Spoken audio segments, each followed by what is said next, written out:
Blender 4.5 has just been released, and one of the updates changes the bump node, and this will affect when you're following my older material tutorials. The bump node simulates surface details like bumps and dents without changing the mesh geometry.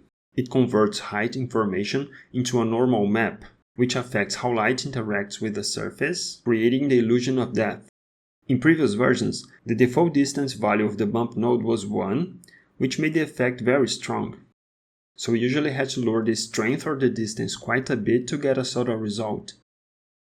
But in Blender 4.5, the default has been changed to 0.001, which gives a much more subtle and realistic result.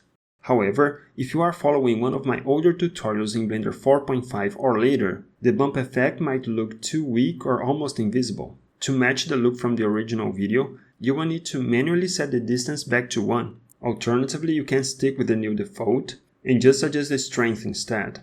This approach is technically more accurate, but you might not be able to fully replicate the original look. So if you want to get the exact same result of my older tutorials, you will need to set the distance back to 1. That's it. Thanks for watching and see you in the next one.